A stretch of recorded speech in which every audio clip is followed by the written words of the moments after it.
السلام عليكم ورحمة الله وبركاته. الحمد لله رب العالمين والعاقبة للمتقين فلا عدوان إلا على الظالمين وأصلي وأسلم على النبي صلى الله عليه وسلم. رب اشرح لي صدري ويسر لي أمري واحلل عقدة من لساني يفقهوا قولي. سبحانك لا علم لنا إلا ما علمتنا إنك أنت العليم الحكيم. قال الله تبارك وتعالى في القرآن المجيد: كنتم خير أمة أخرجت للناس. وقال تعالى: تعاونوا على البر والتقوى. وقال النبي صلى الله عليه وسلم: خير الناس من ينفع الناس. وقال أيضا صلى الله عليه وسلم: من فرج عن مسلم كربة من كرب الدنيا فرج الله له كربة من كرب الآخرة. والله في عون العبد ما كان العبد في عون أخيه. اللہ تعالیٰ کا شکر اور احسان اس بات پر ہے کہ اللہ تعالیٰ نے ہمیں اس وقت زمین کے اس ٹکڑے کے اندر جمع کیا ہے جو انتہائی مقدس اور انتہائی محترم زمین کا ٹکڑا ہے، اور اس میں ہم اللہ تعالیٰ کی عبادت انجام دیتے رہتے ہیں. لیکن آج ہم نے اسی کے اندر ایک اور عبادت کا اہتمام کیا.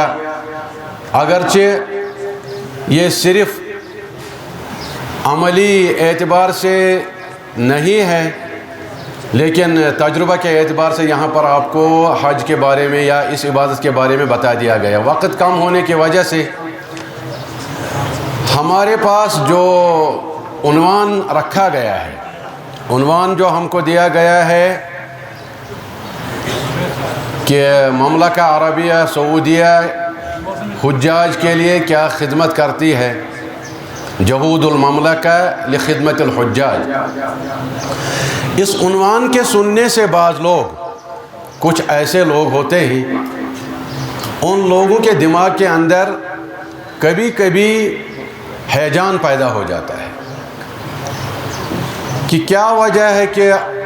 اگر کوئی دوسرا ملک ہے، کوئی دوسرا انسان ہے، اس کی تعریفیں کرنے کے لیے یہاں سے وہ پل باندھے جا رہے ہیں. تو ان چیزوں کو تھوڑا سا جواب دینے کے لیے میں آپ کو تکلیف دے دوں گا کہ آپ ہماری بات کو سن لیں کہ ہم نہ تو کسی کے وکیل ہیں کہ ہم اس کی طرفداری کر لیں. ایسی بات نہیں ہے کہ ہم کسی کے وکیل بن کر یہاں اس کے لیے تعریفوں کے پل باندھیں، اور نہ ہی ہم کوئی زرخریر غلام ہیں کہ ہم مجبور ہیں کہ ہم ان کی تعریفیں کر لیں. لیکن ضرورت اس بات کی ہے کہ صبح سے ابھی تک آپ لوگوں نے اس آیت کو کئی مرتبہ سنا. یاتینا من کل ضامر، اور اسی آیت کے اندر پہلے کہ وہ لوگ رجالاً. اس طرح سے جب ان کی حیت اللہ تعالیٰ نے ایک صورت کے طور پر ہمارے سامنے رکھی، یعنی یہ حجاج یاتون من کل فج عمیق، دنیا کے ہر کونے کونے سے یہ لوگ آ رہے ہیں، اور ان کے آنے کی صورت، منظر اللہ تعالیٰ نے ہمارے سامنے جب رکھا، اس بات سے یہ واضح ہو جاتا ہے کہ ایسے لوگ اس جگہ آ رہے ہیں اس عبادت کے لیے جو مختلف دور دراز علاقوں سے آتے ہیں. اور آپ صاحب جانتے ہیں کہ جب دور دراز علاقوں سے آتے ہیں، جو شہروں کے رہنے والے نہیں ہوتے ہیں یا جن کو مثقف لوگ نہیں کہا جائے گا، بیچارے ان پڑھ اور اس طرح سے غیر مثقف لوگ اس میں اکثر رہتے ہیں، کہ جو ہم نے دیکھا ان حجوں کے اندر اکثر بوڑھے بزرگ لوگ رہتے ہیں جو ان پڑھ بھی رہتے ہیں، جن کا تجربہ اتنا ان معاملات سے نہیں ہوتا سفر کے ساتھ. تو اللہ تعالیٰ نے جہاں یہ آیت ہمارے سامنے رکھی کہ وہ دور سے آتے ہیں اور ان کے گھوڑے اونٹنیاں کمزور حالت میں یہاں پہنچ چکی ہیں، تو کمزور کیوں ہوئے ہیں؟ وہ کمزور اس وجہ سے ہوئے ہیں کہ جب وہ ذی قعدہ یا اس سے پہلے شوال کے مہینے سے ہی گھر سے نکل گئے تو ان کو کھانے پینے کے لیے کوئی سامان مہیا نہیں تھا، اور آدمی بھی بیچارہ دبلا ہو گیا ہے، کمزور ہو گیا ہے، اس کے پاس بھی کھانے پینے کی چیزیں اب ختم ہو چکی ہیں، اور یہ اونٹنی بھی بیچاری اب کمزور ہو کر کسی کھانے پینے کی چیز کے لیے محتاج ہے، اور آدمی بھی محتاج ہے۔ تو اس حالت کے اندر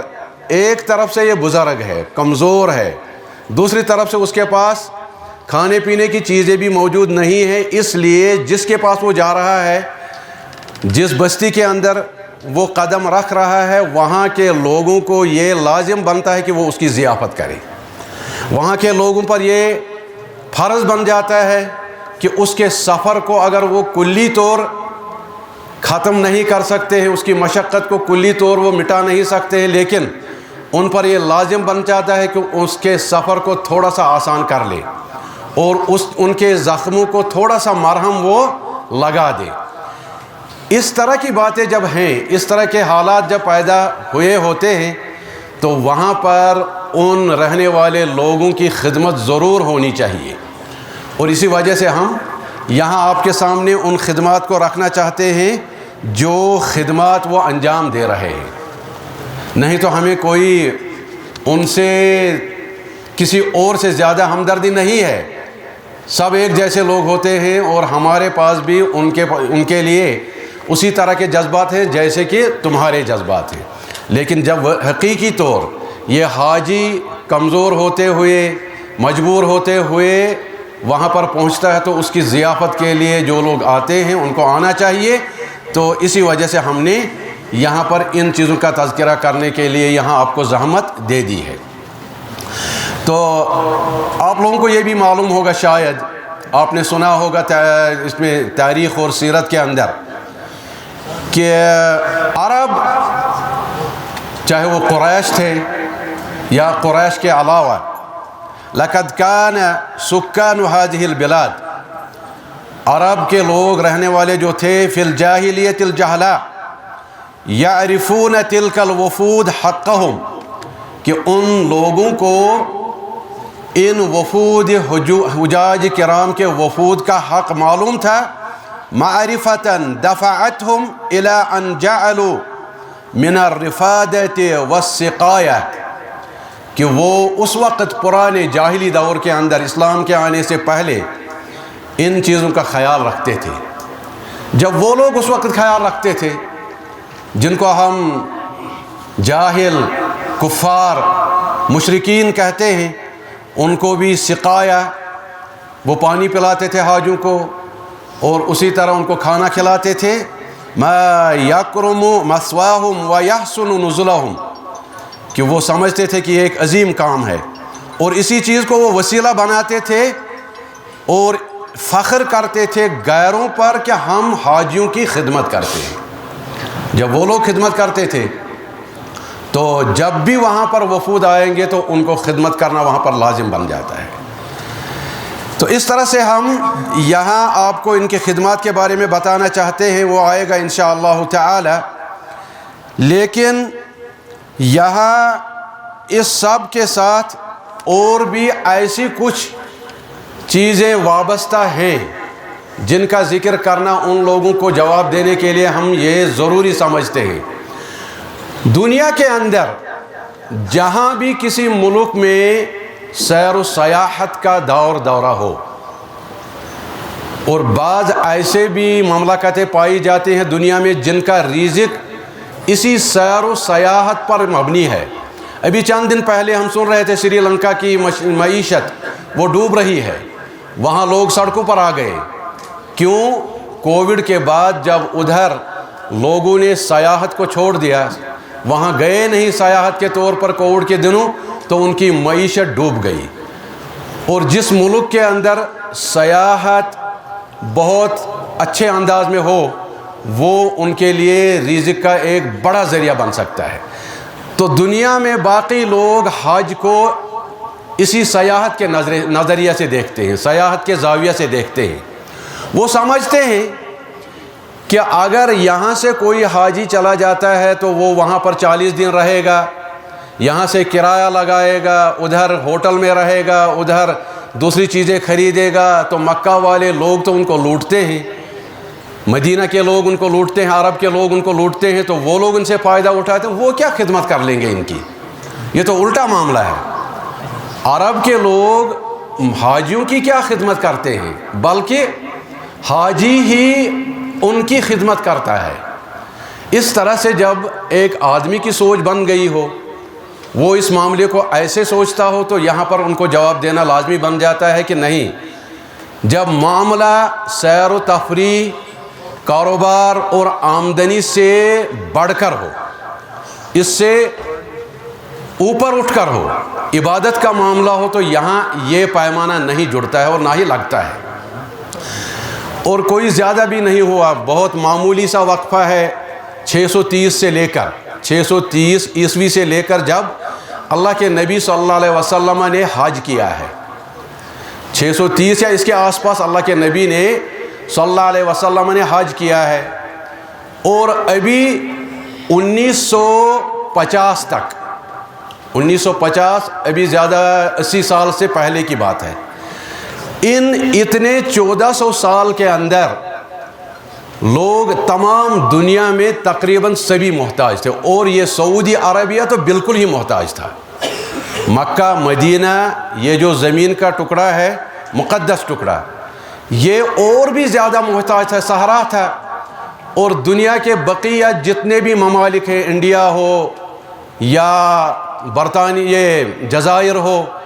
اور یا کوئی دوسرا ملک ہو، دنیا کو ان لوگوں نے 2 حصوں میں تقسیم کیا، آدھے حصے پر فرانس نے قبضہ کر لیا اور آدھے حصے پر برطانیہ نے قبضہ کر لیا۔ تو فرانس نے جن علاقوں کے اندر اپنا قبضہ جما لیا وہ کچھ عربی ملک بھی تھے، لیکن سعودی عربیہ کو فرانس نے قبضہ نہیں کیا۔ اس کی وجہ یہ تھی کہ وہاں زمین فرٹائل نہیں تھا، وہاں زمین سے کچھ حاصل ہوتا نہیں تھا، وہاں سب کچھ باہر سے ہی ان پر خرچ کرنا ہوتا تھا، اس لیے انہوں نے سوچا جب یہاں سے کچھ ہم کو ملے گا نہیں، ہم کو کیا فائدہ ہے کہ یہ خالی جگہ کو قبضے میں لے لینا۔ تو اس وقت ہندوستان کا کوئی ایک رئیس کاکا سراج نام تھا شاید اس کا، وہ یہاں سے 1950 تک اپنے مزدوروں کو بھیجتا تھا صفائی کرنے کے لیے حرم میں، یا تنخواہ ادھر حرم کے کرمچاریوں کے لیے وہ تنخواہ دیتا تھا۔ تو اس لیے جب وہاں ایسے حالات پائے جاتے تھے اور دنیا بھی اسی طرح تھی، لیکن پھر لوگ یہ سمجھتے ہیں کہ نہیں، یہاں سیاحت کا معاملہ ہے، حاجی آتے ہیں خرچ کرتے تو ان سے لوگ ادھر پیسہ حاصل کرتے ہیں۔ تو اس نظریے سے دیکھنے کے لیے ہم یہ سمجھتے ہیں کہ ان کو یہ سوچنا چاہیے کہ یہاں عبادت میں ایسی بات نہیں ہے، بلکہ عبادت جو حاجی صاحبان ادھر یہ انجام دیتے ہیں تو اس کے لیے لازمی ہے کہ وہاں کے لوگ ان کی ضیافت کرتے تھے۔ پرانے زمانے کے اندر بھی کان یلت السویق، وہ ستو کو گول کر حاجیوں کو پلاتے تھے، اور آج تک یہ تقریباً اسی طرح رائج ہے، اپنے حساب سے، اس وقت اپنے حساب سے تھا، آج اپنے حساب سے ہے۔ لہذا ان سب کو یہ جواب دینا ہمارے من کے مطابق ضروری سمجھا ہم نے، اس لیے یہ بات ہم نے یہاں پر ظاہر کی۔ لیکن اصل معاملہ ہمارا یہ ہے کہ مملکہ عربیہ ان حجاج کے لیے خدمت کے کیا کچھ کرتی ہے، ان سب باتوں کو تو ہم سمیٹ نہیں سکتے ہیں، لیکن اشارہ کے طور پر ہم بتا دیتے ہیں کہ کہاں کہاں پر کیا ہوتا ہے۔ میں سمجھتا ہوں کہ پرانے زمانے کے اندر جب ہاجرہ علیہ السلام نے دوڑ لگائی تھی صفا سے مروہ، مروہ سے صفا، جو ابھی آپ نے سنا، تو اسی وقت سے سعودی عربیہ نے بہت بڑی قربانی اور بہت بڑی خدمات لوگوں کے لیے رکھی ہیں۔ سب سے پہلے ہاجرہ علیہ السلام نے رکھی ہے، جب اس نے دوڑ لگا دی، اور یہ دوڑ لگاتے لگاتے اس وقت عورت نے دوڑ اٹھائی تھی۔ یہ ایک عورت پانی تلاش کرنے کے لیے، خوراک تلاش کرنے کے لیے ایک کنارے سے دوسرے کنارے جب دوڑ لگاتی ہے، تو اسلام نے اس دوڑ کو عورت کے لیے مقرر نہیں رکھا. اسلام نے یہ دوڑ مردوں کے لیے جاری کر دی کہ یہاں پر صفا مروہ میں مرد دوڑ لگا دیں گے لیکن عورتوں کو آہستہ چلنا ہوگا. تو اس سے یہ ثابت میں کرنا چاہتا ہوں، آج کل کے زمانے کے اندر جو لوگ ویمن امپاورمنٹ کے لیے جو بہت زیادہ بولتے رہتے ہیں، جو ناری شکتی کے لیے بہت زیادہ بولتے رہتے ہیں، تو ان لوگوں کو یہ خیال ہونا چاہیے کہ ناری شکتی کے لیے اگر کیا ہے تو وہ مکہ کے لوگوں نے کچھ کیا ہے. اسی دن مکہ کے لوگوں نے عورت کو ایسے حقوق دیے کہ وہ ان حقوق کی پاسداری کرتے ہوئے عورت کو بہت اونچا سمجھتے ہیں. اور آج کل کے زمانے کے اندر جو نعرہ بازی کرتے ہیں وہ سمجھتے ہیں کہ ہم عورتوں کو کچھ دے رہے ہیں، لیکن وہ عریانیت، فحاشی اور اس طرح ان چیزوں کے علاوہ کچھ نہیں دے رہے ہیں، جبکہ مکہ نے عورت کو اسی دن سے بہت کچھ دیا ہے. اور یہ دوڑنا مرد کے لیے مقرر کیا، نہ کہ عورت کے لیے. یہ عورت کی عزت ہے. اور اس کے بعد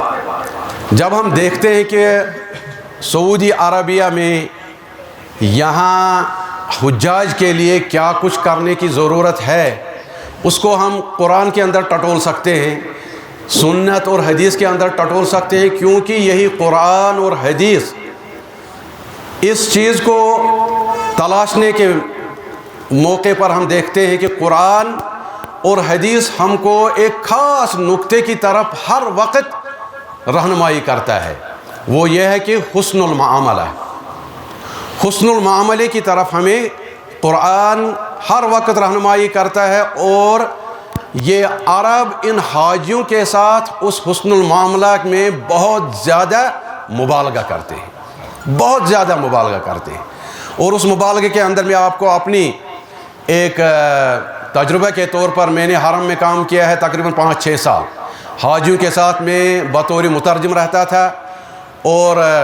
امر بالمعروف نہی عن المنکر جو مدینہ یا مسجد نبوی کے اندر ایک بڑا ادارہ ہے، اس میں ہم نے کام کیا. تو وہاں پر شیخ عبدالحمید نام کے اس دن وہ مدیر رہتے تھے. وہ ہم کو بلاتے تھے 15 ذی قعدہ کو. 15 ذی قعدہ شام کو جب ہم اس کے ساتھ ملتے تھے تو وہ کہتے تھے، ان دنوں فوٹو اٹھانے والے لوگ جو ہوتے، خاص کر یہ ایرانی، وہ کیمرہ لیتے تھے. موبائل تو تھا نہیں، کیمرہ لیتے تھے، فوٹو اٹھاتے تھے. فوٹو اٹھانا حرم کے حدود میں اس وقت وہ ممنوع تھا. لیکن یہ شیخ عبدالحمید ہم کو کہتا تھا، چاہے وہ افغانی لوگ تھے، ہم طالب علم، چاہے وہ دوسرے علاقوں سے تھے، وہ کہتے تھے کہ یہ ایرانی جب فوٹو اٹھا لیتے ہیں تو ان کے لیے آپ ایک بناوٹی شدت ان کو دکھا لیجئے. یعنی شدت ان کے ساتھ وہ کرنی نہیں ہے، لیکن بناوٹی طور آپ ان کے ساتھ شدت کر لیجئے کہ یہ حرام ہے، ان سے یہ کیمرہ چھین لو. لیکن پھر جب وہ کہیں گے نہیں کیمرہ واپس دے دو، تو پھر ان کو وہ واپس دیتے رہنا. گویا یہ حسن المعاملہ کا ہی یہاں پر ایک صورت بنتی ہے. تو اس طرح سے وہ ہم کو کہتے تھے اللہ اللہ، ایسے وہ ہم کو ہمیشہ دکھاتے تھے. 15 ذی قعدہ شام کے وقت وہ ہم کو جب بلاتے تھے، اللہ اللہ اللہ اللہ اللہ اللہ فی الحجاج، یعنی حاجیوں کے بارے میں آپ اللہ تعالیٰ سے ڈریے، ان کو ہاتھ مت لگانا،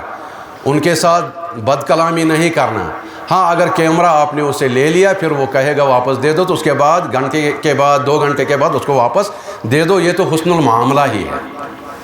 تو اس حسن المعاملہ نے سعودی عربیہ نے بہت مبالغہ کیا، بہت زیادہ. اور اس میں سمجھ لیجئے کہ جتنے بھی ادارے ہیں، وہ سب سے بڑا ادارہ اس حج کے لیے جو وہ وہاں پر کام کرتا ہے، وہ وزارت الحج والاوقاف. وزارت الحج اور اوقاف ہر حج ختم ہونے کے بعد، ہر سال حج ختم ہونے کے بعد وہ اپنے اندرونی جتنے بھی ادارے حج کے ساتھ منسلک ہیں، اور اس کے ساتھ ساتھ جامعہ ملک سعود یا جامعہ محمد، ان کی عمادت کے ساتھ بھی کچھ لوگ آتے ہیں تو ان کے ساتھ ایک میٹنگ ہوتی ہے یا ایک مجلس ہوتی ہے، تو اس وقت وہ ان کے ساتھ ان چیزوں پر بات کرتے ہیں کہ اس سال کے حج میں کیا سلبیات رہے، کیا ایجابیات رہے، تو اس کو اچھی طرح سے اگلے سال انجام دینے کے لیے وہ ان کے ساتھ اس وقت بحث مباحثہ ہوتا ہے، بحث و تمہیز ہوتی ہے، اور اس میں وزارہ داخلیہ سب سے پہلا کام وزارہ داخلیہ کا آتا ہے، مسئلہ حل نہیں ہوتا ہے۔ اور جب 5 ملین لوگ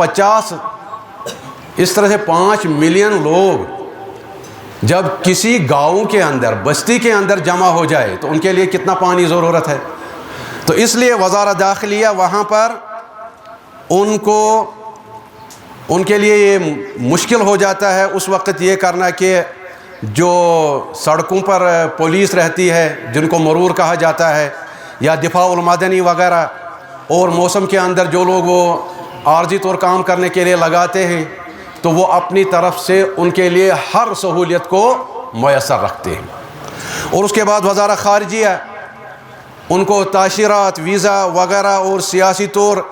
ہر اس آدمی کے ساتھ، چاہے وہ اپنے ملک کے اندر ان کو جو ادھر کی امبیسی ہوتی ہے اس سے ان کے ساتھ جو معاملات طے کرنے ہوتے ہیں اس میں سہولیات وغیرہ کرنا، یہ بھی وہاں اچھی طرح سے وہ بہت جلدی کرتے ہیں کسی بھی مشقت کے بغیر۔ اور اس کے بعد ہے وزارت الاشغال اور اسکان اور مواصلات، کہ کیسے کمرہ اس کے لیے فراہم کیا جائے جس کے اندر وہ حاجی آرام کر لے، اور کیسے اس کو ایک جگہ سے دوسری جگہ منتقل کیا جائے، جدہ سے مکہ، مدینہ، اور ہر حاجی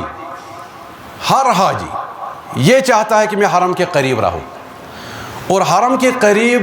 بلڈنگوں کا ہونا یہ تو بڑا مشکل ہے، کتنے لوگ ادھر سما سکیں گے۔ اس لیے سعودی عربیہ کی حکومت نے یہ مناسب سمجھا کہ باہر کچھ تعمیرات یا بلڈنگیں کرایہ پر لیا جائے، اور پھر اس کے بعد باہر سے، مان لو کہ باہر سے مراد میری یہ ہے کہ پانچ چوک یا اسلام آباد یا اتنی دوری سے لوگوں کو جلدی سے لایا جائے، 5 وقت کی نماز میں حاضری ہو، اس لیے نقلی جمائی کے ذریعے سے وہ لوگوں کو فوراً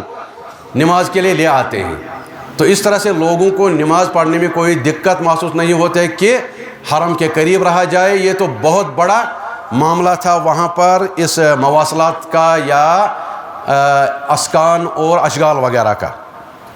تو اس لیے انہوں نے گاڑیوں کو اتنا تیز یا اتنا بہت زیادہ تعداد میں لگایا ہے کہ ہر نماز کے اندر وہ حاجیوں کو وہاں پر لے آتے ہیں۔ اس کے بعد ہے وزارت الدفاع اور طیران، جو پولیس کا وہاں پر محکمہ ہے، اور جو یہ جوی طائرات ہیں، تو ان کے لیے بھی انہوں نے بہت زیادہ راڈرز وغیرہ کا اہتمام کیا ہے، اور نئے آلات وغیرہ لیے ہیں تاکہ حادثات وغیرہ سے بچا جائے، تاکہ حاجیوں کو کوئی تکلیف نہ ہو اور اس میں سہولیت ان کو ہر طرح سے میسر رکھا جائے۔ تو اس طرح سے داخل المملکہ اور خارج المملکہ یہ دونوں کے لیے ان کو ایک چیلنج بنتا تھا، تو اس طرح انہوں نے اس پر بہت حد تک قابو پا لیا ہے۔ وزارت الشؤون البلدیہ، جو یہ ہم کہتے ہیں کہ یہاں پر جو صفائی کرمچاری، میونسپلٹی وغیرہ، تو اس طرح جب اتنے سارے لوگ کسی بستی کے اندر داخل ہوں تو گندگی کتنی پھیلے گی، تو اس میں کوئی بھی حاجی ادھر سے واپس آنے کے بعد یہ ثابت نہیں کر سکتا ہے کہ ہم نے کسی جگہ کوئی گندگی کو دیکھا ہے، اور یہ عجوبہ ہے کہ کسی جگہ گندگی ایک آدمی نہیں دیکھتا ہے 5 ملین لوگ مکہ کے اندر داخل ہونے کے بعد۔ اور اس کے بعد وزارت الحج والاوقاف، تو وہ بھی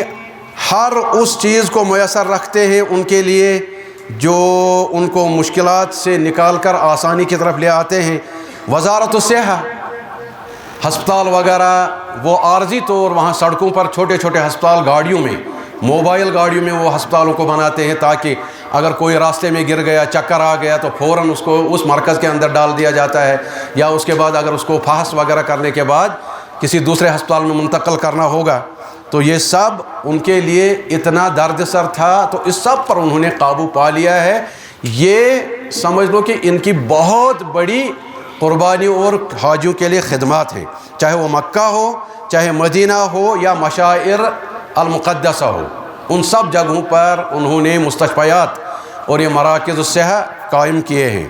وزارت الاعلام، ریڈیو، ٹی وی، تو ان دنوں اس کا پروگرام ہر جگہ وہ نشر ہوتا ہے، مملکت سے باہر بھی اور مملکت کے اندر بھی، تو اس طرح سے حاجیوں کو سہولیت اس سے بھی ہو جاتی ہے، اور ان کے گھر والوں کو بھی سہولیت ہو جاتی ہے کہ اگر کسی کو کوئی حادثہ ہوتا ہے تو گھر والوں کو باضابطہ معلوم ہوتا تھا۔ اس کے بعد ہے ریاست العامہ للبحوث العلمیہ والافتاء، تو وہاں افتاء اور علمی اعتبار سے بھی یہاں ان کو اس کے سہولیات میسر کیے جاتے تھے ان کے علاج کے لیے وغیرہ۔ اور لجنۃ الحج العلیہ التنفیذیہ، یہ لجنۃ الحج یہ ایک واسطہ ہے کس کے درمیان؟ وزارت کے درمیان، حکومت کے درمیان، اور ان سب جہات کے درمیان جن کو حج کے ساتھ تعلق ہے۔ تو اس طرح سے سب اکٹھا مل کر وہ کام کرتے ہیں حاجیوں کے لیے، اور ان کو بہت زیادہ سہولیت وہ رکھتے ہیں۔ اور خاص کر مینا کے اندر جو مسجد بنایا ہوا ہے، جہاں پر وہ 50 لاکھ لوگوں کا قربان جہاں کرنا ہو، تو وہاں پر کتنا وہ گندگی وہ ہو سکتی ہے، لیکن کوئی یہ ثابت نہیں کر سکتا کہ 50 لاکھ لوگوں کے قربان وہاں پر کرتے ہیں، تو انہوں نے اس کو کیسے تنظیم اور کیسے وہاں وہ رکھا ہے۔ اور مینا کے اندر پرانے زمانے سے لے کر آج تک بلڈنگ بنانا وہ ممنوع ہے حکومت کی طرف سے، لیکن کچھ بلڈنگیں انہوں نے اب اجازت دی ہے بڑے بڑے رؤساء کو،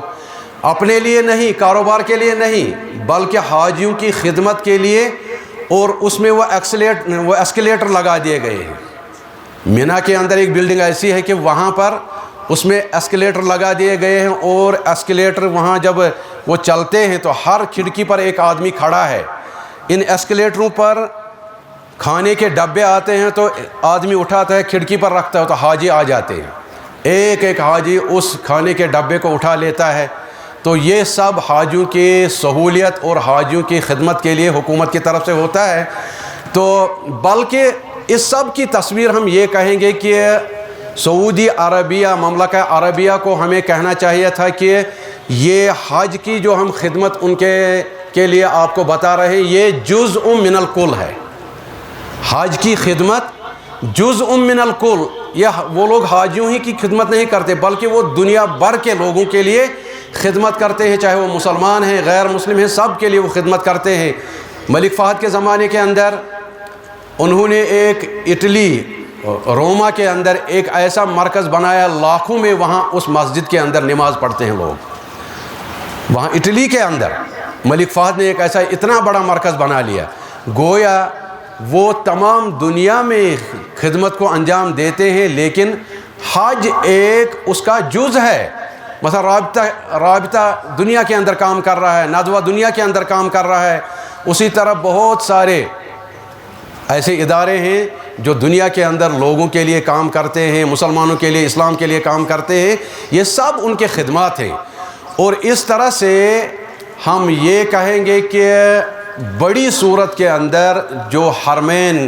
میں کام چلتا رہتا ہے پورا سال، پورا زمانہ اس میں کام چلتا ہی رہتا ہے، یہ سب کس کے لیے ہے؟ صرف حاجیوں کی سہولیت کے لیے، حاجیوں کے آرام کے لیے۔ لہذا ہم ایک لفظ میں آپ کو یہ کہیں گے کہ ان المملکہ بذلت کل نفیس و کل غالی،